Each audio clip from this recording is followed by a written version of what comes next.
God has got South Africa. If a nation is righteous, it will not be able to maintain wicked leadership. But if a nation is handed over in totality, the Lord will keep it strangely anti-preservationist. The Lord will make them strangely masochistic. Like you will literally shoot yourself in the foot. You will cut off your nose to spite your whole face. South Africans will keep the ANC in power. I am telling you now, because you have to. The reason why you have to keep them in power is because you are evil. If you were truly tired and if you truly wanted God, and if you were not busy in your own unique individual households, harassing your family members, the Lord would have uprooted the ANC at Mbeki. I kid you not, the ANC would not have been able to stand after Mbeki, after that mess that he made. No. But you see, the country was evil. The country was an ancestral worshipper. The country had forgotten its first love. And so God kept on giving you Bozuma, kept on giving you Cyril Ramaphosa, everybody. And now we literally had a president that rocked up, sitting, chilling, and signed into statute, like a warm body in a chair at the union buildings, and signed into statute expropriation without compensation. I told you. What are you doing with a president with money in the couch at Phala Phala still sitting as our president? You let him go. Just like you let Zuma go. Like, yeah, he's literally... What the heck? What are we in? Like, Napoleon Bonaparte. I told you that you are who you fellowship with, okay? You are who you fellowship with. You cannot have South Africa be bosom buddies out here, chest bumping, alright? And fist bumping, swinging on a ride at Gold Reef City with communistic and despotic countries like Russia as well as China, and have grand fellowship with countries like Iran, and it not rub off on South Africans. On South Africa, you don't hang out with a despot and not become a despot. You don't hang out with a sovereign dictator and not become one. You don't hang out with a power-hungry, nation-occupying, cooing, bloodthirsty buffoon and not become him. And our alliances, socio-economically and socio-politically, are giving despot and sovereign. I told you. I've been saying it. I mean, look at the salivation and the titivating one at that of Xi Jinping over Taiwan and the Philippines. Look at, what is this? And Xi Jinping, of which is actually bosom buddying with that pariah state that is North Korea. Look at North Korea, of which is actually giving grief to South Korea, albeit being a democracy, while North Korea just isn't. Look at Putin making like Alexander the Great, occupying some nations, just taking them. Hey, yeah. No, Bonaparte, Napoleon. That's Putin. Your president actually hangs out with Napoleon Bonaparte and Alexander the Great, and you think that he's not gonna try and make like a little miniature version, like a figure, an action figure soldier of Napoleon Bonaparte, of Alexander the Great, and just go out your conquering lands, but instead of, like I said, an action figure, the small version of it, instead of conquering foreign lands like neighboring countries, like Russia went into the Ukraine like a whole country. Yeah, no, this little action figure that wants to be like Xi Jinping daddy, and that wants to be like Vladimir Putin, that wants to be like Ayatollah Khamenei. No. He's not gonna go and grab another country, because I mean African countries will actually be giving him grief, okay? No, what he's gonna do, yeah, is land grab right inside his own country.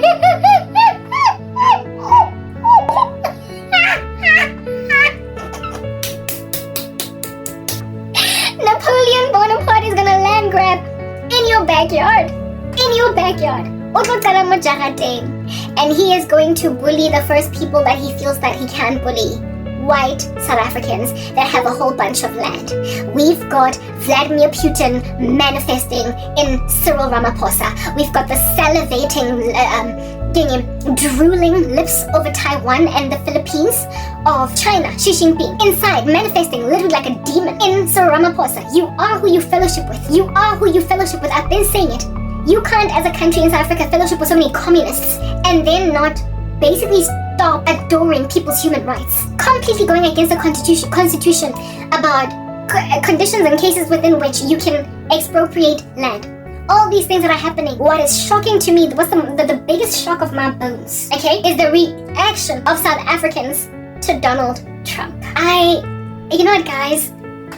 Like, I thoroughly feel like Leonardo DiCaprio and Jennifer Lawrence in Don't Look Up. I feel trapped in a dying country because, honeys, look, I see that you are reprobate. I see that you are reprobate. Those soldiers that died in the DRC, the reaction of the South African soldiers that died in the Democratic Republic of Congo, the reaction of, never mind the Congolese, but many other countries across Africa, was to laugh. Don't you see, South Africa? Your soldiers die in Congo because of the war going on there. And Africa laughs at the death of your soldiers. That's what's doing its rounds on social media. African countries are up to here with us because we're arrogant. We think we're too legit to quit. Can't nobody move. That video that I did many years ago, a couple of years ago, where I was speaking about how it is that South Africa is arrogant in comparison to other African countries, and because of this, God is going to judge you, and He's going to take away your best people from you, and He is going to cause these African countries one day to gloat over you. They are going to gloat over you.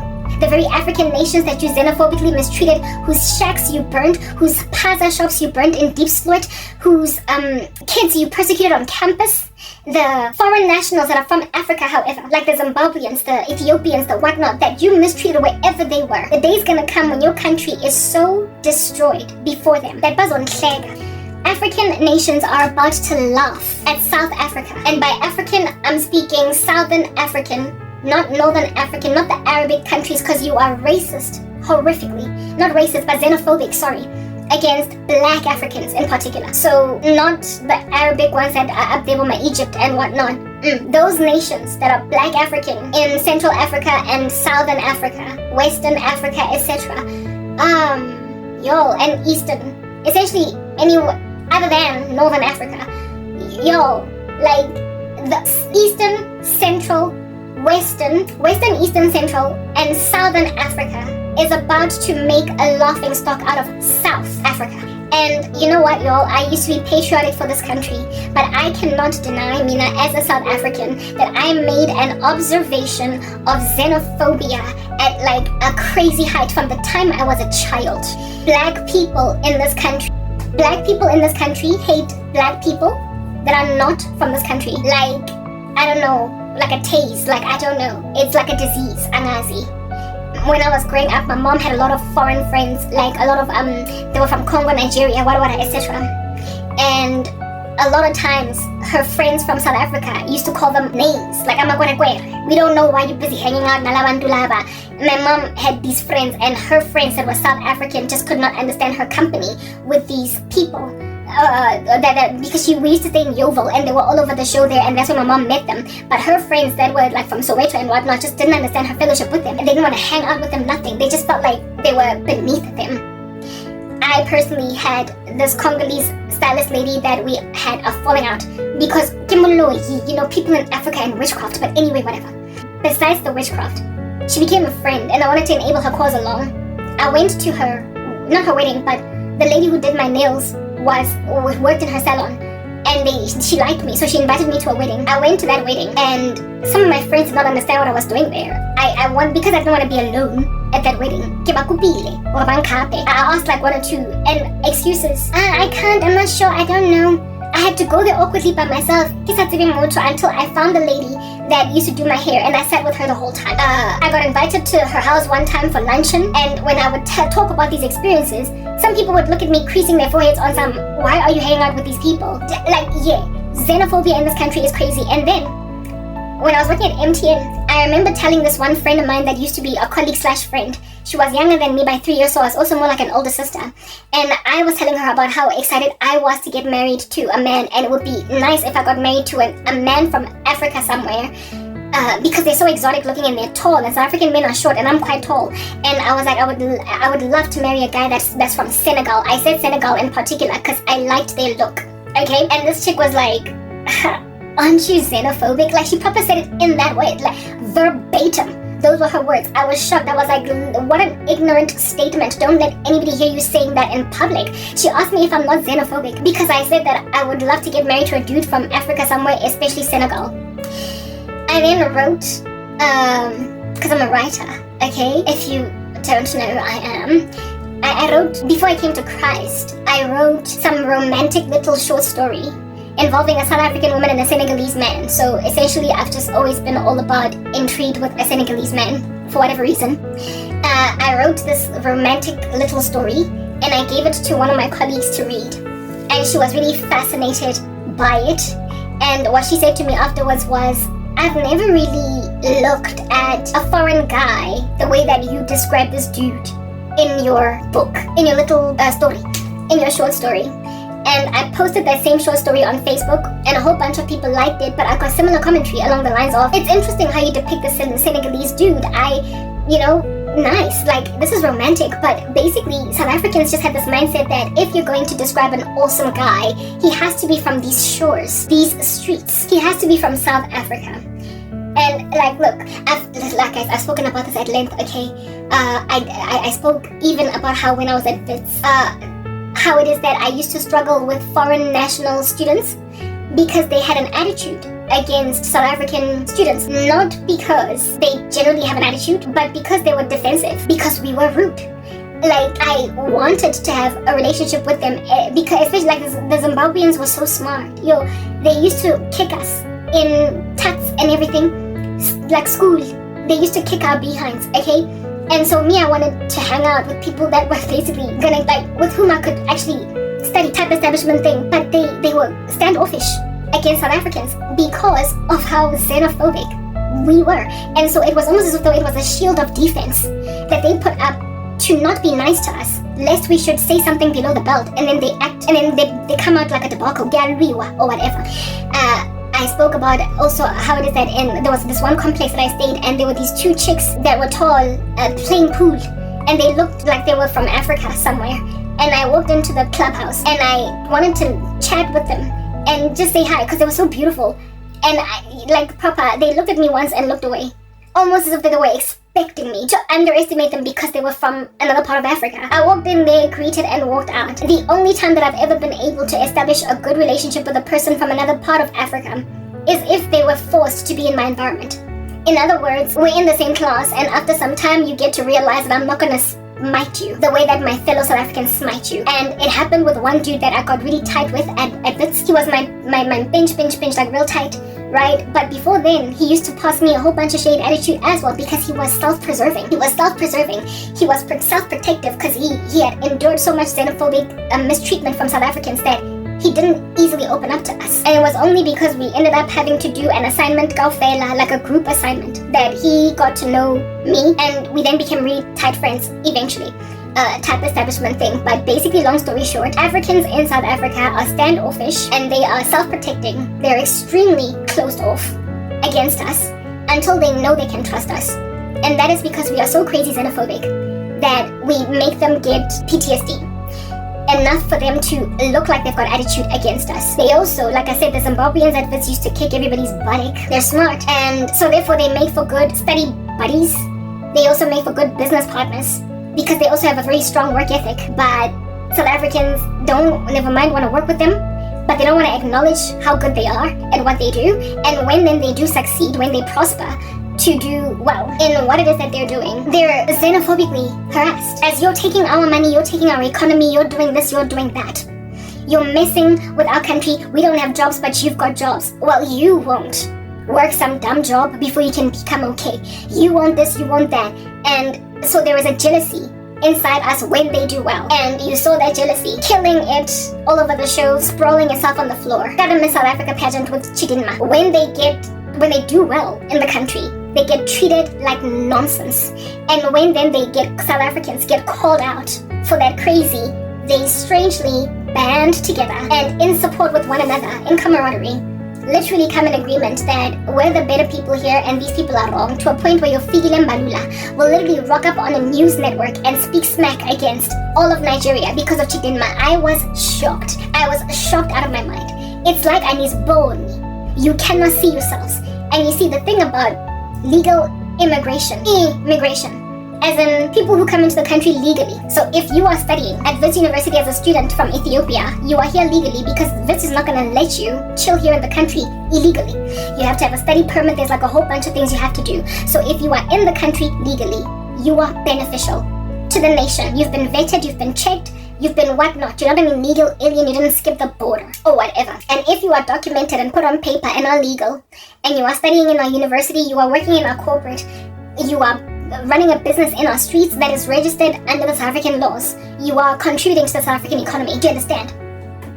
You are contributing to the South African skills, and so you are embettering our economic performance as a country. And if you treat people like this, like trash, who are embettering your economy, they will sit in your economy because it's beneficial for them, it's better for them to be here than in their country.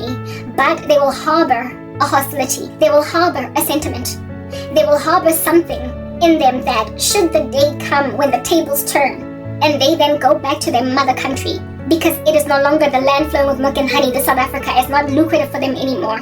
They will literally spit hydrochloric acid saliva on the floor of South Africa while they leave, albeit having been naturalized as citizens in this country. They will have no patriotism for the country because you will have treated them like trash. Listen to this. Foreign nationals in, for instance, the United States of America that are documented, that are not the bane of Trump's existence, bringing ice on them or whatever, can do nothing but sing praises to how their lives were empowered or embittered because of having moved to the US. And so they feel some kind of patriotism towards the US and indebted to the US for enabling them to escape a grain. Do you understand what I'm saying? In this country, we have got infrastructure that a lot of people that come from upper parts of Africa appreciate. There was this one Nigerian dude that I asked him, what is it about Africa that makes you want to hang out here so much? And he was like, your infrastructure. Y'all have got infrastructure going down. Well, I mean, are they not out here dropping the ball on infrastructural development? But anyway, whatever. So it's about roads. It's about electricity, which is on like proper shaky ground.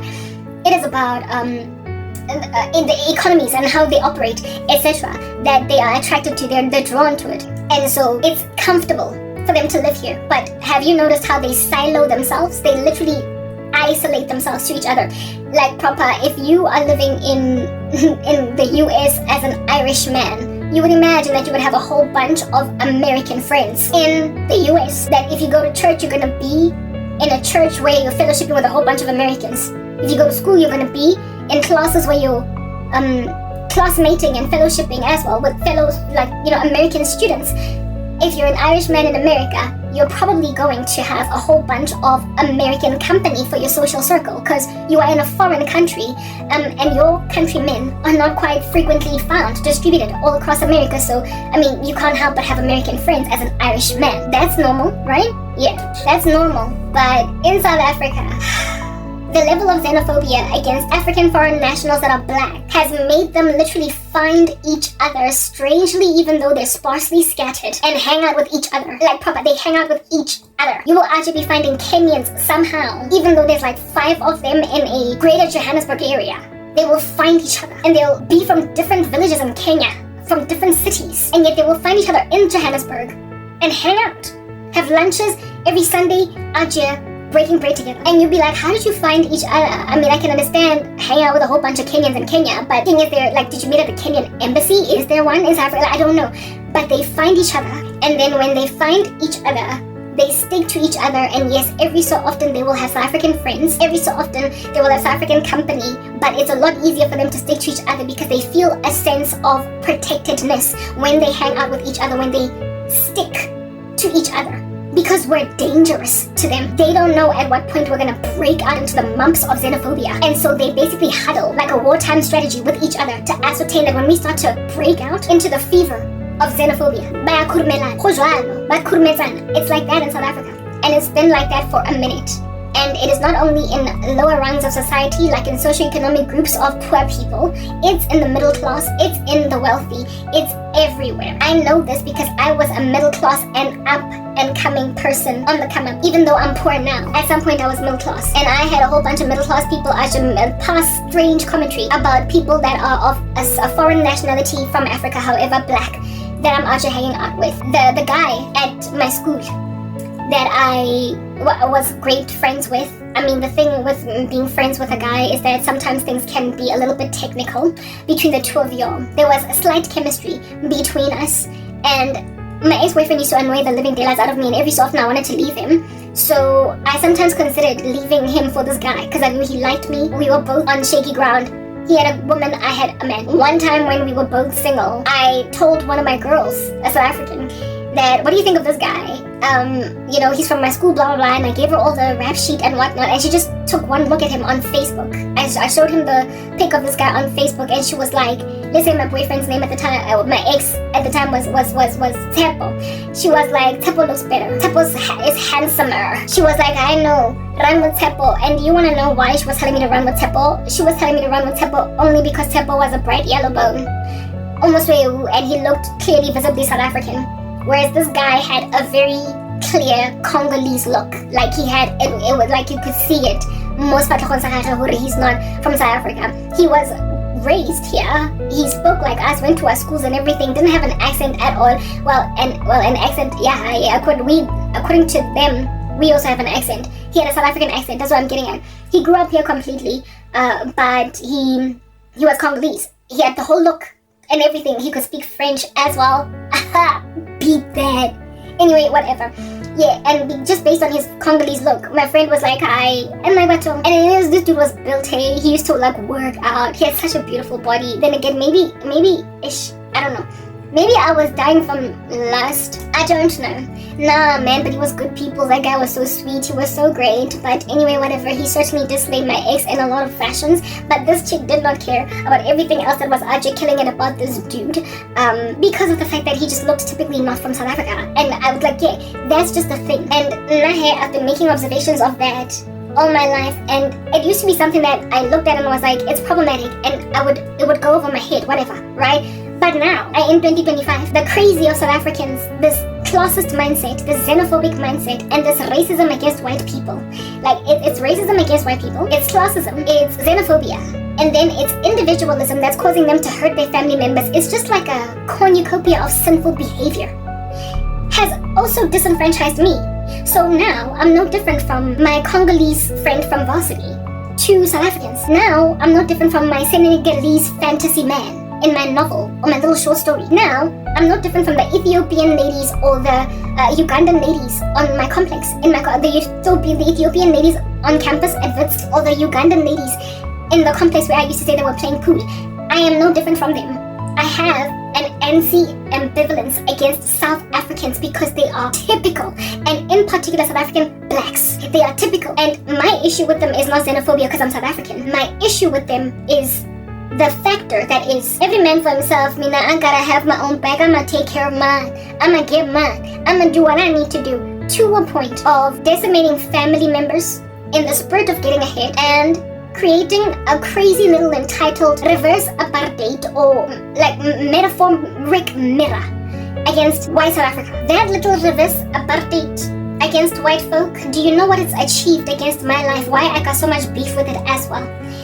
It has achieved, because so many people are hostile against blacks in this country. No one will look at a black that no one has the back of in this country, purely because they're mad at blacks. Did you hear that? No one will look at a black that's struggling at the hands of other blacks in this country purely because they're mad at other blacks. Essentially, I've been locked out of the economy of South Africa by all of South Africa because black South Africa has so peeved off everybody that they now will not help me in a spirit of revenge against black crazy. Black South Africa has made foreign nationals that are black standoffish. So they could not care less to look at me, foreign nationals in this country that are black, because let your fellow South Africans come through for you. Me, I don't care. White South Africa, Indian South Africa, and colored South Africa. I like, you got your own, please. Like, let Cyril Ramaphosa help you, and let your family members help you. And I'm like, yo, I'm just looking for a job. Like, why aren't your black people helping you?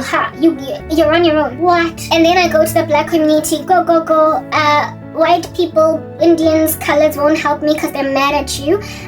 Black people that aren't from South Africa won't even look at me twice because, they're mad at you.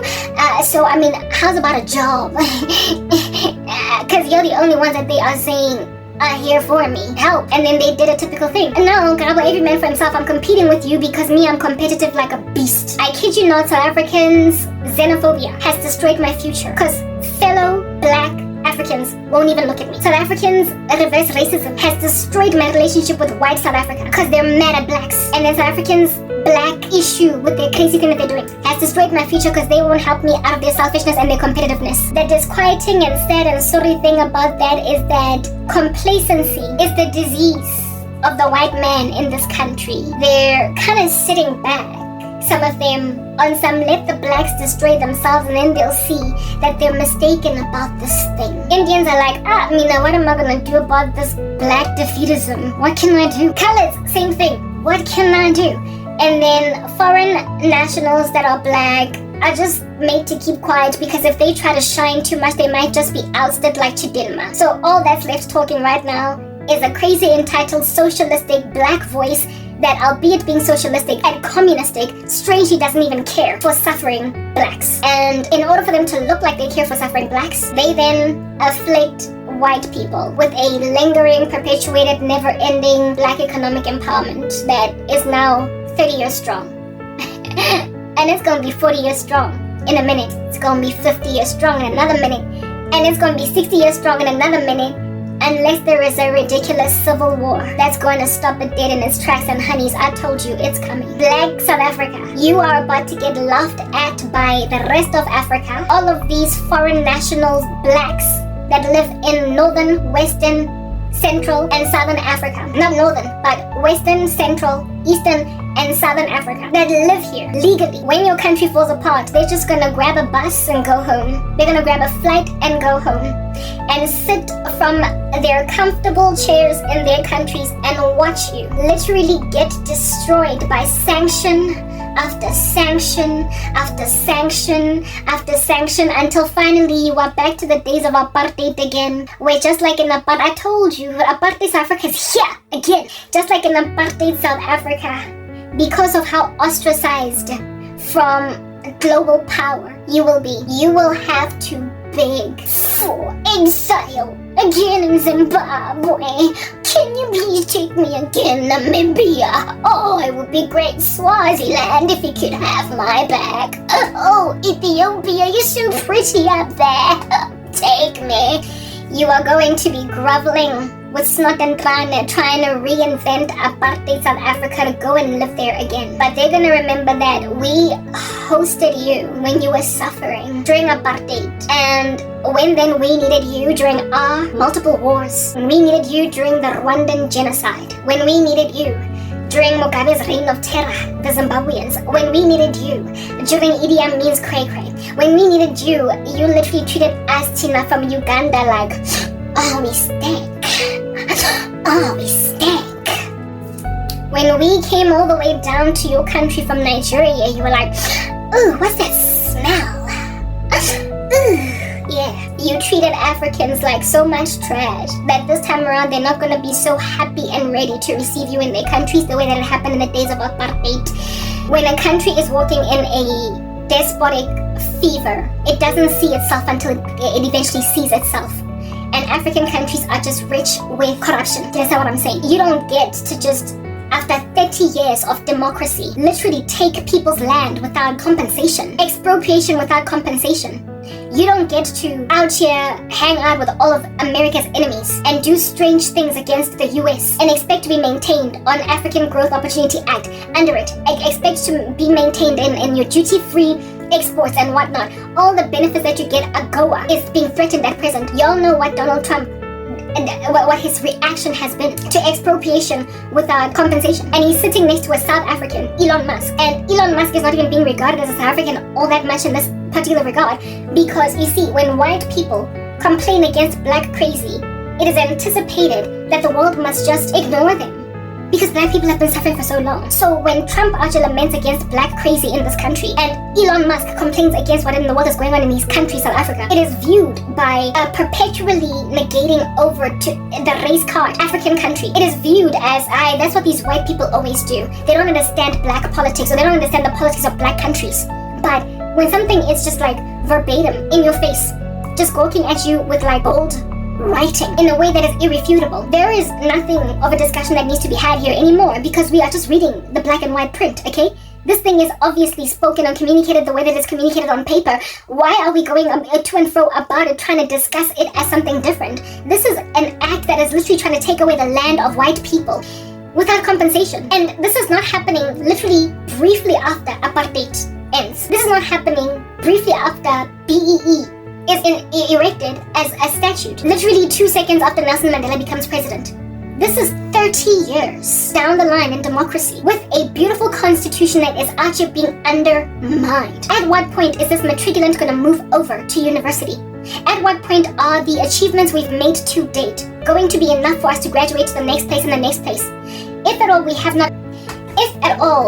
not met the goals of BEE, what it intended to achieve in 1994 or whenever they signed these things into law, the Constitution, which is in 1996, if at all we have not quite gotten, traceability matrix on par, the actual end result, we should know at what point enough or what result would constitute, I'll pass it, I'll move it through. I used to be a project/program manager. We used to go out and scope projects in the beginning. And once you scope a project, you would then draft, if you were any kind of responsible, a traceability matrix where it is that right next to your individual line items of what you hope to achieve, the milestones in your project, and by which date and within which quality constraint, within which quality parameters you wanted to deliver this, you would then put them on a traceability matrix based on a schedule or roster, then put it on Microsoft Project or whatever might be your scheduling or your tracking tool.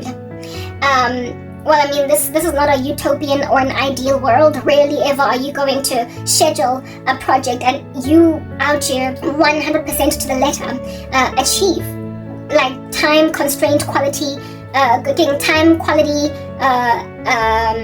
scope constraints. You are going to slip. There's going to be slippage, on your time. You're going to have risks that are going to graduate to issues. There's going to be stuff. So you have to keep on, basically signing an addendum of sorts to a change order to agree with stakeholders that, look, so the date that we forecast in the beginning to deliver this project by was March the 20th. It's only going to come in on April the 7th. I do apologize for the late delivery, but this is when testing is rather going to start. And because people understand that, slippage happens, life happens, this dead air of error, this room for error that is being made, that has been accommodated, that enables us to essentially deliver projects later than we anticipated, but they delivered nonetheless. However, right Honako corporate finance and also right Honako insurance and risk management, we also learned that there are certain projects that you just keep building and you keep testing and you keep recoding and you keep building and you keep retesting and you keep coding such that your competitor miraculously rocks up on the market with that product first, and so makes your first to market product obsolete, your first to market prospect obsolete. There is a competitor that's going to rock up out here that's going to make your first to market product obsolete. So you've got one of two options. You can either scrap this entire project because somebody else came to market first, or you can compete in the market with the same product or project but deliver it earlier in spite of you not having met all the specifications, because there is no longer any leg room left for us to delay this 2 more months. Otherwise, Vodacom is going to take all of our customers in this regard. They got to market first, but we need to fight for the market in this particular product offering, or we're going to lag behind. So project manager, what can you shave, what can you slice, what can you dice to deliver this thing to market, and over time we will add to it. We will tweak it, we will addend it, we will build on the initial prototype. Even though we did not quite deliver the whole full product to the market, let's see what we can do to get this thing out. And so you basically cut your losses in trying to first and foremost be first to market, and secondly, cut your losses in trying to deliver a finished product to the market. You concede with 60% as opposed to 100%, just like with the example earlier of the student that actually gets into university anyway with 60%. Because if you don't go to university with that 60%, you don't know what you could achieve in varsity once you are there.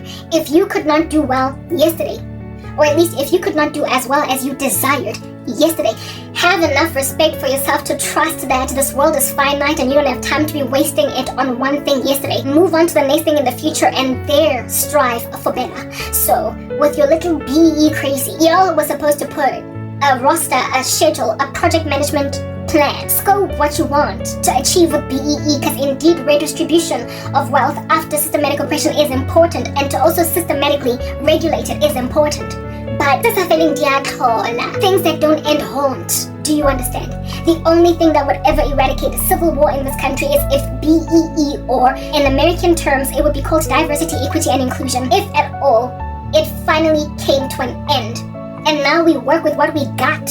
We work with 50%, work with 60%, and then in the future, hope to get 75%. And then yet more in the future, hope to get 90%. Because you are gunning for 90% already now, but right now all we have is 55. You can't subjugate the rest of South Africa to the tyranny of you trying again and again and again and again to try and get 100% while everybody else misses out on a future. We know this world is imperfect. This world is imperfect. Nobody does things to the letter, to the T. No, like the traceability matrix that I spoke about earlier. Rarely ever when you get to the end of your project, upon gazing at your milestones from the very beginning and the very first scope document that you drafted, rarely ever do you at the end of your project have a literally linear comparison between your initial traceability matrix and the latter one. There are differences because here you slipped. What you hoped to deliver on the 5th of July was actually delivered on the 22nd of December. It will be shifted.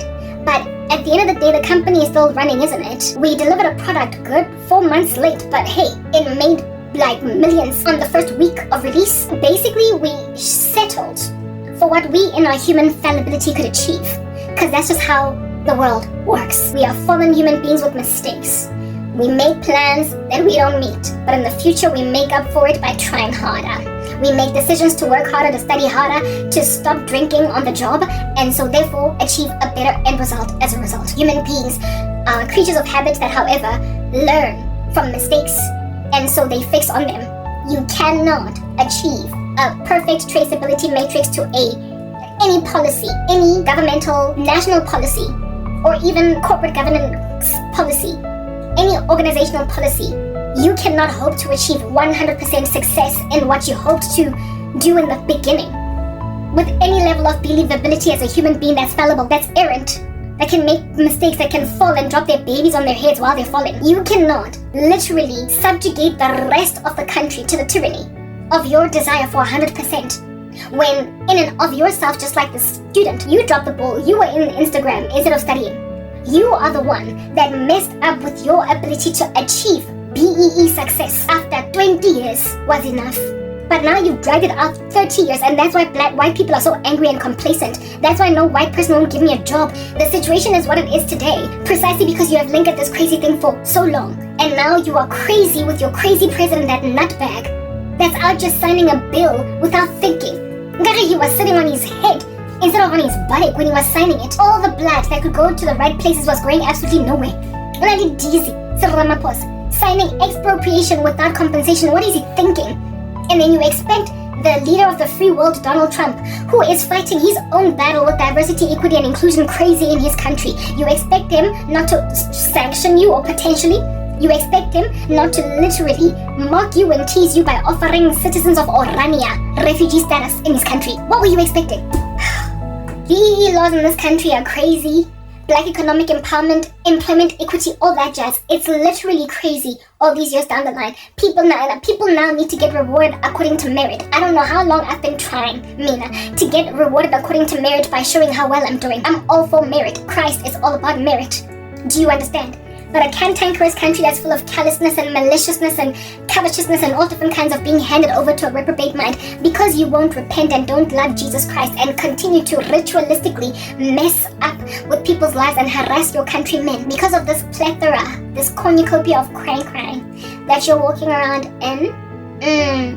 That's what's good, South Africa. Yeah.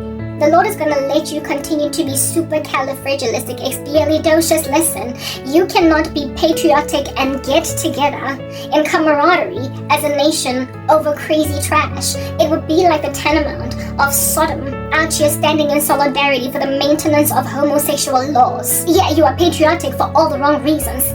Literally, Donald Trump's reaction to expropriation without compensation caused a stupid little camaraderie, nonsensical little swing left and right, kumbaya kind of crazy vibe out of black, white, basically the rainbow nation has been united against the right decision in the United States of America. Are you crazy? Which is why I am calling some white people Uncle Toms or Uncle Timothys in this instance, since we need a different name to describe white people.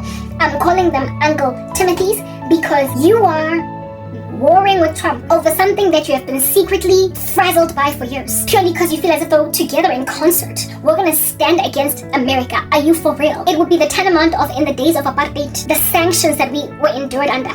Couldn't even participate in the Olympics, the way we were so racist. Yeah, it would be the tantamount of South Africans in concert in unison, literally chilling in their group areas, all segregated and everything. Khaleds out here hanging out in Eldorado Park. Lenasia out here swaying are the Indians in it. Therein lies in Soweto and Sophiatown them blacks, and then the white people just there by Yeovil and Berea, all just kind of standing together, holding hands, swaying left to right in patriotic camaraderie with one another against all these foreign countries that are out just sanctioning the living daylights out of them for being so racist. Because you're not gonna bully us as Africans to change the law. You're not gonna bully us as Africans to remove systematic oppression, because at the end of the day, I am proudly South African. Telling themselves that I'm proudly South African. What the heck? Like a whole bunch of Africans out here heading to TikTok for crying out loud, speaking about how it is that Donald Trump, you're not gonna threaten us, and you and this offering white Afrikaners in South Africa refugee status. If it all Cyril Ramaphosa comes for their land, we don't need you. We don't need your help. You're not gonna bully us. I'm like, hey, do you know where we come from? Do you know how much we needed to be sanctioned in the days of apartheid so that our racist government would snap out of crazy? Do you know how important it was for the oppressed groups to stand their ground and feel blessed, feel covered, protected, and seen, heard? When international bodies are lamenting against what's going on in the country, it gave them a sense of, maybe this is not going to end like this. Perhaps I do have a future. Blacks, Indians, coloreds, previously disadvantaged groups in apartheid were grateful for the international ostracization of South Africa from the economies of this world because of their racism, because it was them being told, we see you, we hear you, we acknowledge you, and we hate what's going on the ground. So when the now oppressed groups of this country are in solidarity with blacks, in solidarity with everybody, basically protecting the stupid law, what is going on? I mean, do you know that the Democratic Alliance basically denied that Cyril Ramaphosa did what he did and that Donald Trump is right? It's like the country is patriotic for all the wrong reasons. It's indeed just like sodomites standing in concert with each other for gay rights. When something is wrong, it's wrong, it's wrong. And if God burns the environment with fire and brimstone, they had it coming. So if, as the country on the ground, you don't battle the disease that's eating your country whole, you are going to look like you're happy. No, guys, like I feel trapped. Do you understand? The country is going to look like it's happy to have this happen to it. Like the fact that Afrikaners and even Orania, the most racist little patch of land in this country, could argue lament against Donald Trump and call him arrogant. The fact that people on TikTok could say the same thing. The fact that white South Africans could say to Trump, you don't understand our politics. No, I'm sorry, this is just plain what is being done here. I listened to I don't know how many South African YouTubers explaining this expropriation without compensation act. And it's pretty decent, knowledgeable men, do you understand, on these topics. One guy went so far as to literally read from the constitution of the country, highlighting what the previous law used to be, comparing it to another law in America that is similar to this, and explaining how it is that compensation was always available, so now what is being done is essentially unconstitutional. I tackled this from an academic vantage point and listened to voices that I trust that are not just fluff balls speaking from whatever orifice of their body, and reached a conclusion that Donald Trump did not make a hasty comment. And for South Africans to be like, Begalenja Lena is busy offering our whites refugee status. They try to make Trump look racist, but you see, if the tables were turned, if it was the land grabs of black people, Trump would look like a hero. But you see, whenever indiscretions by black people are called out by white people always pull out the race card and say the individual pulling out these indiscretions is racist. You are calling Trump racist only because he is offering white South Africans refugee status in America for trying to take their land. If it was happening to you, you would be seen as a hero because you're black. You are ridiculous. That's why I love Donald Trump. Racist. He doesn't care that people call him racist. He calls a spade. He's black and white that way. It's like if something is fair, it's fair. If it's unfair, it's unfair. Give people what they need based on merit and not based on the color of their skin. That's wrong.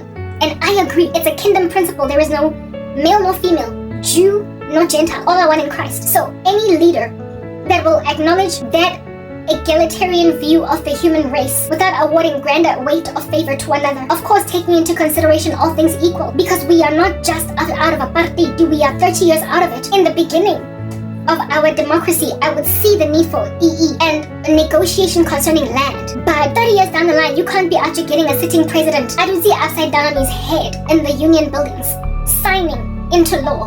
Things like this, the one gentleman I listened to on YouTube, I forgot his name, a black guy. He looks like he could be a biochemist or whatever. But he also does political commentary like a whole genius guy. He spoke about Zimbabwe, how it is that under Robert Mugabe's regime, the same thing happened. And people actually went and land grabbed. But years down the line, the Zimbabwean government, still to this, like today, the present administration, it is recovering lost land to the farmers or the white people from whom it was taken in Zimbabwe. Essentially, history is not repeating itself, right? It is about to repeat itself. So, and South Africa is actually acting like some of the craziest despotic African nations that have come and gone. I mean, proper Cyril Ramaphosa is bordering, teetering dangerously closely to being Idi Amin at this point.